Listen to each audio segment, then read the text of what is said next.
Mein Name ist Andreas Döltl und ich bin Produktmanager bei der Firma Cogris.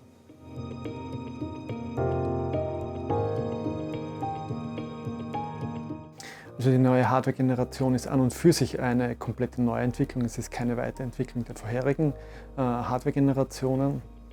Die größten Neuerungen oder die spannendsten Neuerungen sind sicher einerseits unser neuer patentierter Docking-Mechanismus, der es erlaubt, mittels eines Sensor-Dockers einen Sensor direkt vom Boden ohne der Verwendung einer Leiter aus der Dockingstation auszudocken und in eine andere Dockingstation zu docken.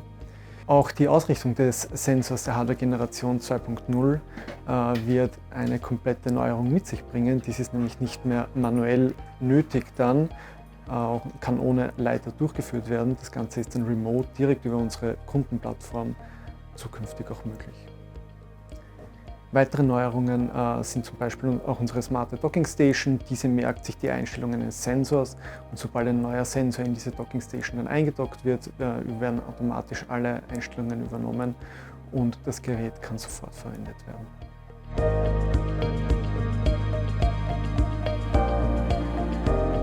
Wir im Produktteam von Cogris AI stehen im ständigen Austausch mit anderen Abteilungen im Unternehmen, wie zum Beispiel Sales oder auch Customer Success, wo wir Feedback vom Markt bekommen und in unserem Produktentwicklungsprozess dann verarbeiten.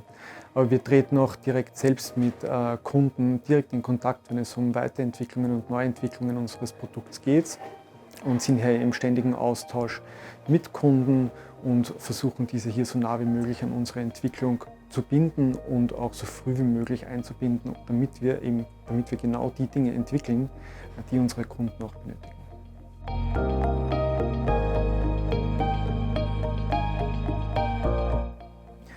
Testing ist im Produktteam von Cogris AI ein sehr wichtiges Thema. Wir testen alle Änderungen und Neuentwicklungen, sowohl software- als auch hardware-seitig bei uns im Team.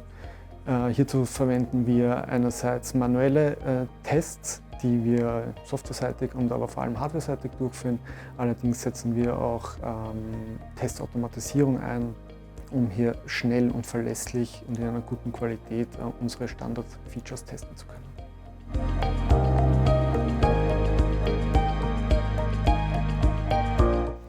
Also wir arbeiten ständig daran, unser Produkt weiterzuentwickeln, um Pflege noch individueller und bedürfnisorientierter durchführen zu können.